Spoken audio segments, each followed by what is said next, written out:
Your functional medicine practice is not stuck because you need another certification. I know, kind of rude, but listen, if your schedule has way more holes in it than you want, your revenue's inconsistent, and you keep wondering why people are not saying yes, it's likely not your clinical skills. It's far more likely that your business has a big fat leak or more than one leak.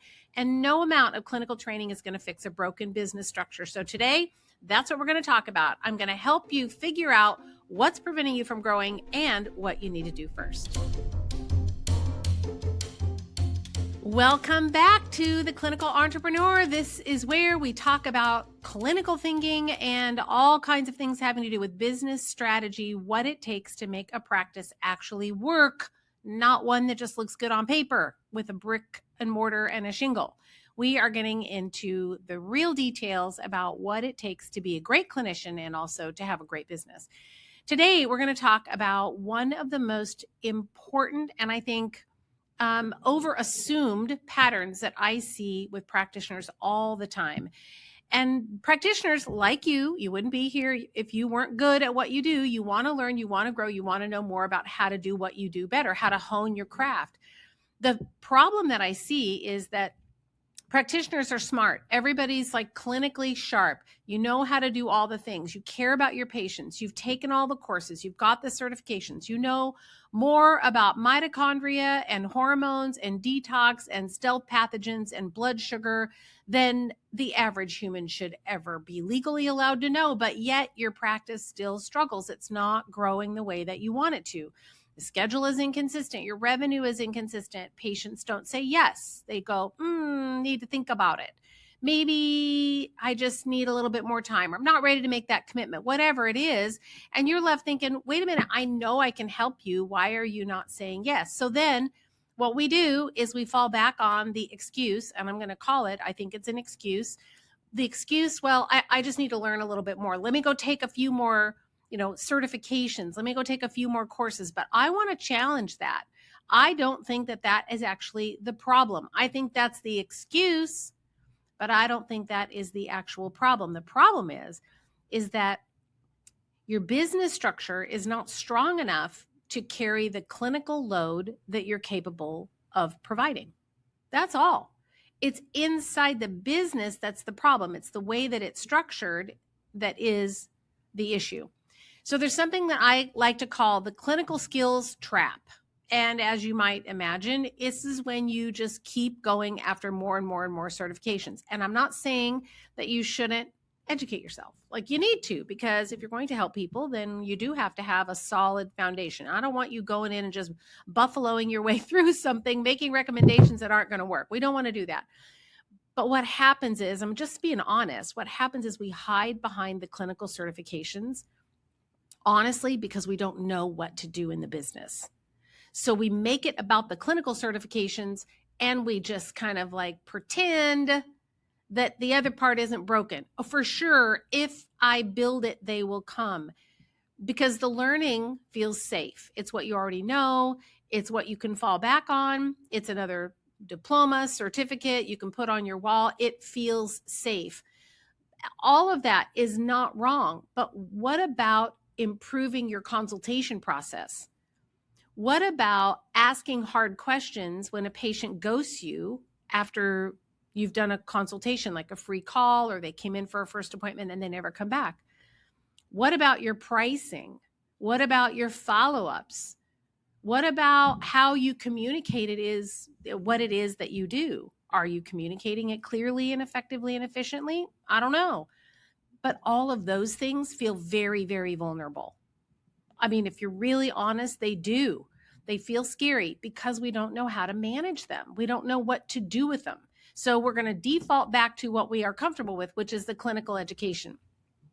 So it's more about like how you are in the business, as well as how the business is set up to support you, the provider.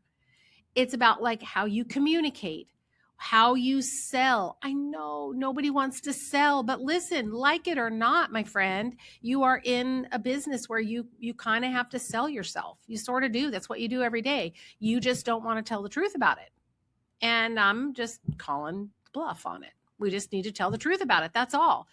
It's about how do you structure the way that you make your recommendations? Are you making a still fee for service? Do you do a 12-month care plan? And then everybody's like, no way, I'm not buying that. How is it that what you're recommending is structured? How do you guide them through the process? How do they know that they're still on target? Those are all structures within the business. We think that they're clinical, but they're not. It's really a business structure around a clinical problem. Okay, we're building a scaffolding to house managing a patient / a problem. And this is where a lot of us get stuck, not because you're not clinically great, but it's just because you don't know how to do the business part. And so then we kind of run away, because you can be clinically brilliant and still have a very structurally underbuilt practice. And that's what I see most often.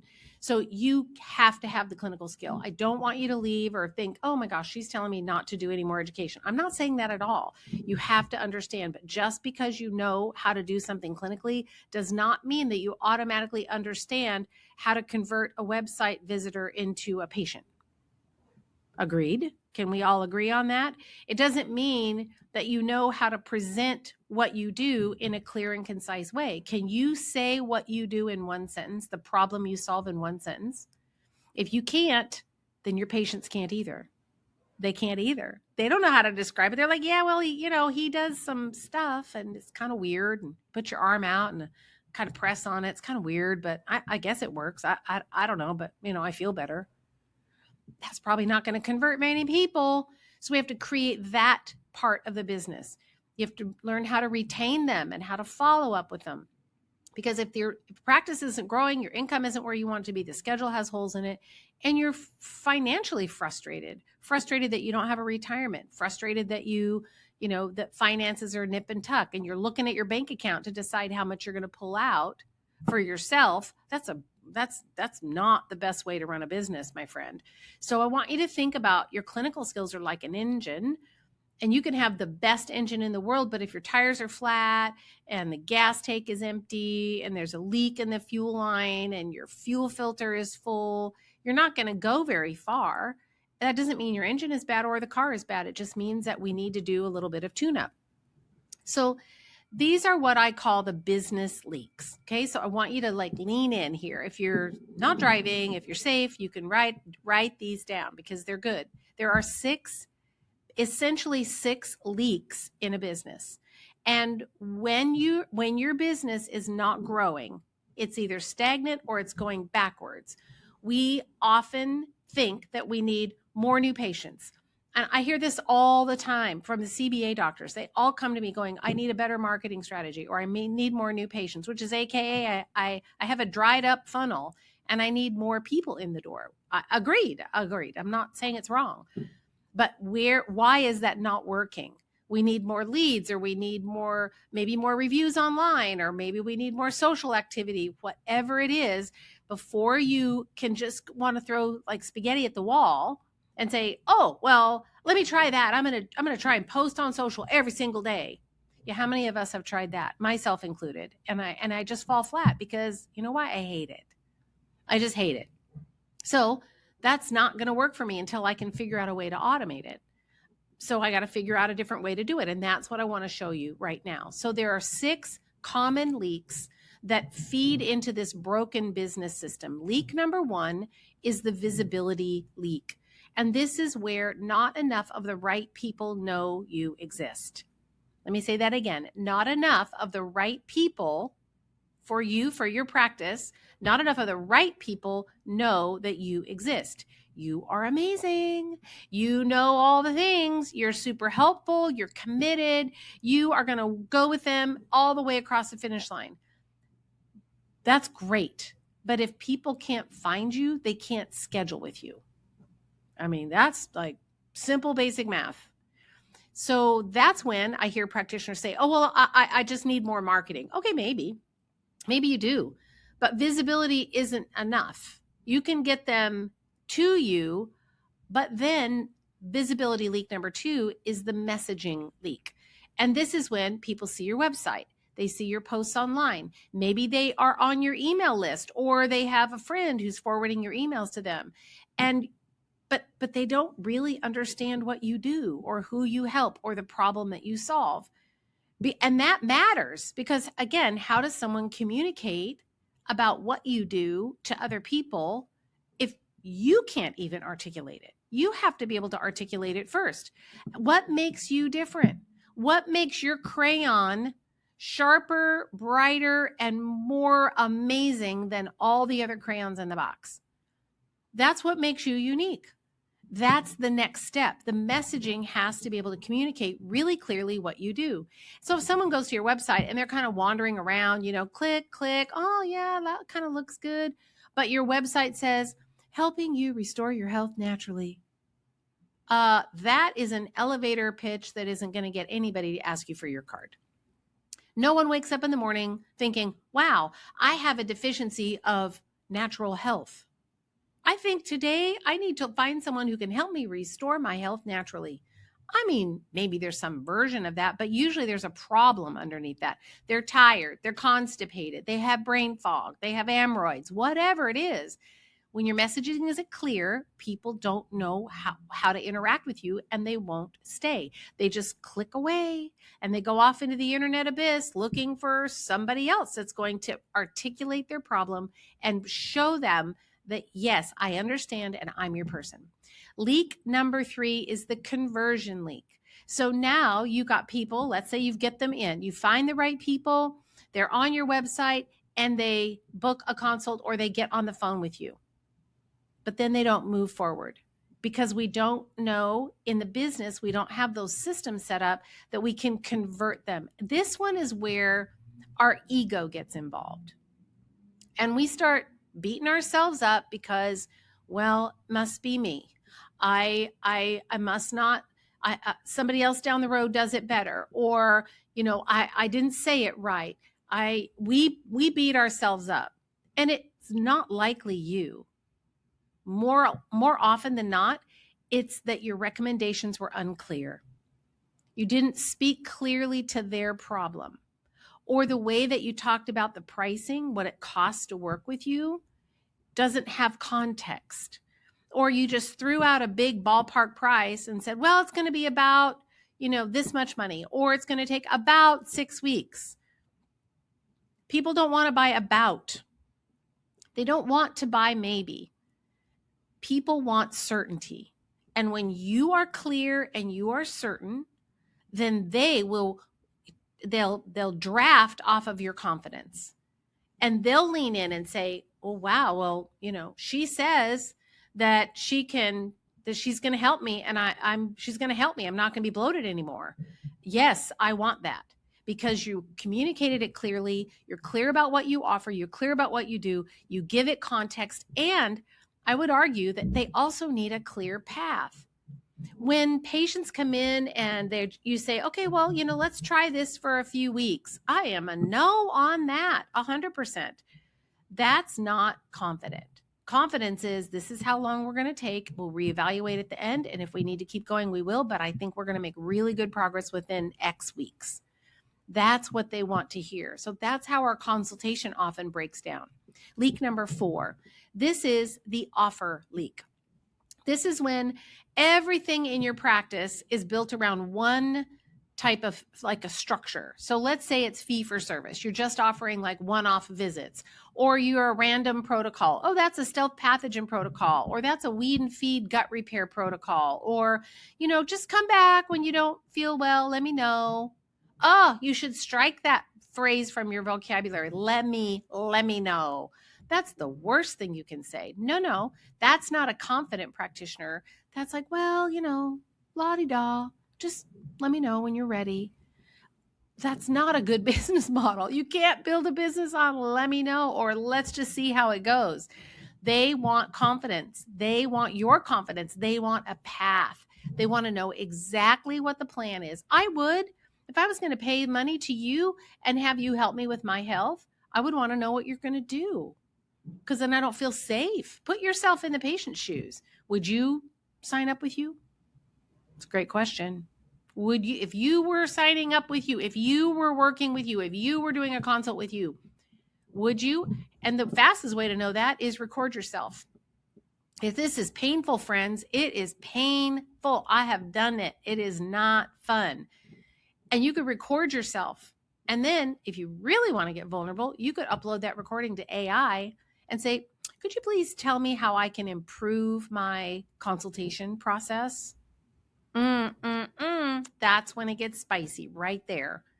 So the patient needs to know, where are we starting? Where are we going? What are the milestones? How long is it going to take? And what is it going to cost? When you're offering one visit at a time, don't be surprised when the patients make decisions one appointment at a time. You're offering it one appointment at a time, and they will decide one appointment at a time whether they want to come back or not. And when they don't be surprised, because you didn't give them another offer. You didn't give them another container. They're just working within the container, the fee container that you provided them. Leak number 6 is the follow-up leak. And this, I think, is like the silent killer, in my opinion. So somebody reaches out on your website, but it's been 2 years since you checked the links on your Contact Us page. And you go there and you fill out your Contact Us form, and it goes to a 404 page, which basically means it doesn't exist. Or it goes to an email and you don't see it because you forgot that that page is connected to an email that you don't even use anymore. And all this time, you've maybe had people reaching out and they never heard back from you because you weren't paying attention to your website.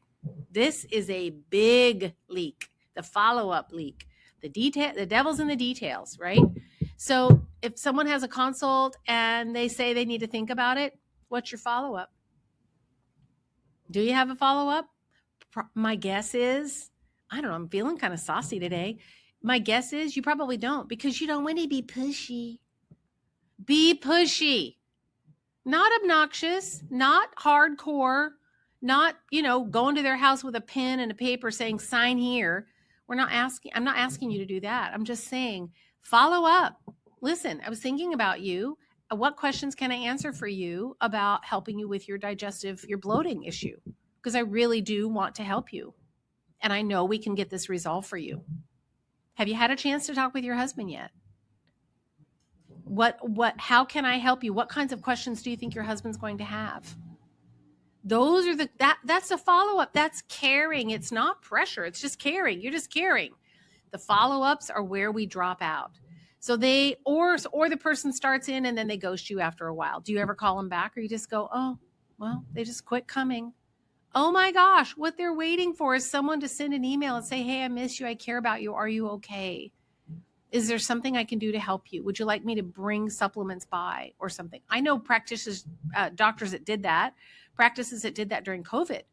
They went and made house calls, dropped off supplements for their people because they were too afraid to come in the office. That's another conversation for another day. But how do you reach out and let them know that you care, that you're there? But we drop it on the follow-up. So we just wait. Oh, I'll let you know. Okay, let me know. That's bad follow-up. Your systems in the business cannot be based on hope. They cannot be based on waiting for the other person to come back for you. Hope is a lovely thing. Yes, it is. But hope is not an email automation. Hope is not MailChimp sending out emails or Go High Level or whatever you're using for your CRM. That's not hope. Hope is a plan. That's what that is. Hope is a plan. It is a plan that you know that you're going to be able to execute. The last leak is your retention leak. This one also is huge.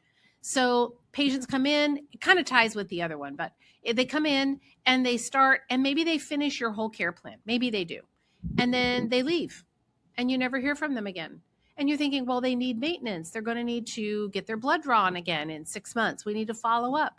They may feel better, and that's great. But does that mean they have to be done with you? No, doesn't mean that at all. Sometimes they leave because they don't know the next step. They don't know what's next. No one told them. No one told them to connect the dots between short-term symptom relief and long-term restoration of their health. Sometimes they leave because the plan was wibble wobbly in the beginning, one off, come back, let me know. Sometimes it's that. Sometimes it's just that they didn't feel your confidence. And when the patient doesn't feel you're confident, then they are going to go look for someone who is. So we want to keep the right patients engaged for just long enough to get meaningful results and then move them or transition them into where we want them to go. So if your practice is not growing the way that you want it to, the question isn't, how do I get more people? The question is, where is my business leaking? Now, I created something called the Practice Vitals Checkup. And if you are listening and you think, okay, I know there's something, I've got some leaks, but I don't know where the leaks are, go take the Practice Vitals Checkup. It's 10 questions, super easy, and it helps you identify what's leaking in the practice. And then it gives you a practice health score. So you'll find out what your silent killer is, what is the operational business gap that's draining your revenue, draining the business success, and you don't even realize it. And then you'll get a prescription. In other words, a protocol, the recommendations, and the steps that you need to take to fix that leak. So you can go get that at rondanelson.com/practice vitals. I will put the link below as well. All right, now let's wrap this up. More training is not going to fix your patient. I think I've made my case. They find you through Google. They find you through a referral. They find you through Instagram. They find you however they find you. They want a book. They want to come in. They want to know that you're going to help them. They seem interested.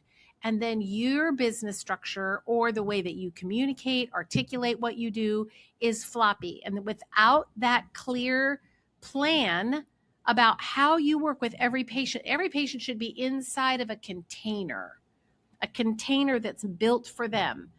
And that container is from the moment that they contact you and reach out for that first appointment, all the way through from talking to them about making the recommendation, making the supplement recommendations, following up on the protocols, making sure that they're ordering the right things and getting them from you, making sure that they're followed up with and all their appointments are happening on time.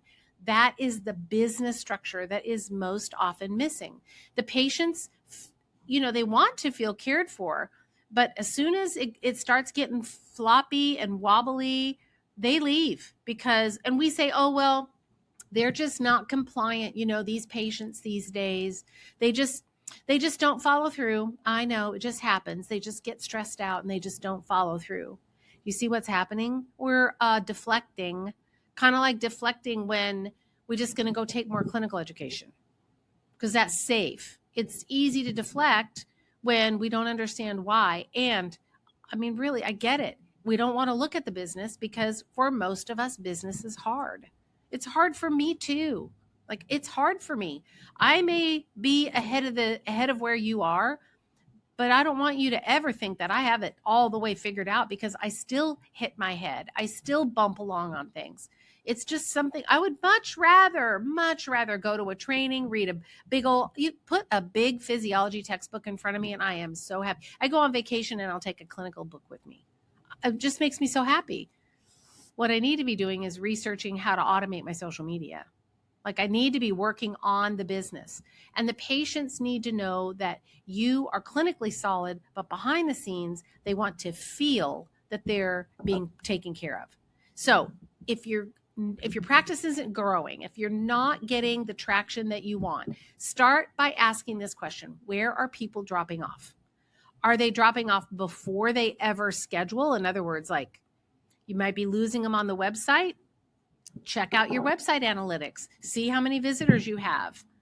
You can do that. Your website, every website has this hooked up. You can go look at your website, find out what pages are they visiting? How many visitors did you have? Look at your Google business profile. How many visitors did you have? Are they dropping? Where are they dropping? Are they inquiring and wanting more information and pricing and then they're not scheduling? Or maybe they're booking their consult with you, but then they're not saying yes. They're going, I think I'll think about it. And your response is, okay, let me know. Or are they starting work with you and they only come a couple of times and then they drop off? Is that what's happening for you? That means that we need some follow-up. Or maybe they're getting results and they're happy, but they just feel disconnected. They don't feel supported. Maybe they have to wait too long to hear back from you, or response time is slow, or your front desk is rude. Sometimes that happens. you have to start asking yourself the really hard questions. You got to identify where the leak is and then put the fix in so that you can stop the leak. So just pick one leak and fix that one leak. If you have a messaging leak, maybe find someone to help make your emails, write your emails a little bit more, or use Claude AI. If you have a leak as in the way that you talk about what you do, then maybe use AI to help you with some of that language and practice. Upload some of your consultations, just record them. They're just being used internally. Upload it and say, how can I improve this? Listen to this and tell me what I can do to improve it. So there's lots of places that you can look. Just look for the signs. Look for the signs. Where are they dropping off? And then go find the fix. So this is what I want you to walk away with today. If your practice is not growing, that does not mean that you're bad at what you do. You are an unbelievably amazing clinician, but no one taught you how to run a business, and it's okay. I just talked to a practitioner a few weeks ago, and she told me, she said, I'm embarrassed to get on this call with you, with her and I. She said, because I'm so bad at business. And I said, girlfriend, you're in good company because we all are. No one taught you. Didn't taught you in school. You didn't learn it in college. You didn't learn it in grad school. No one taught you, which is a shame. Like, it's a shame. So if no one taught you, then that means you're going to need some help. Some people come by it naturally. It's fine. But you are probably going to need some help figuring all this stuff out. So it just means that your business structure, you haven't put as much attention into the business as you have developing your clinical skill. But now that you have the clinical skills down, it's time to lean into the business structure and build a different process or pathway for the patient to experience. You can improve your follow-ups. You can improve how you're talking about what you do. You can improve your retention. You can work on getting more testimonials or Google reviews. And when you do that, all of a sudden, people start sticking. Like, they come and they stick.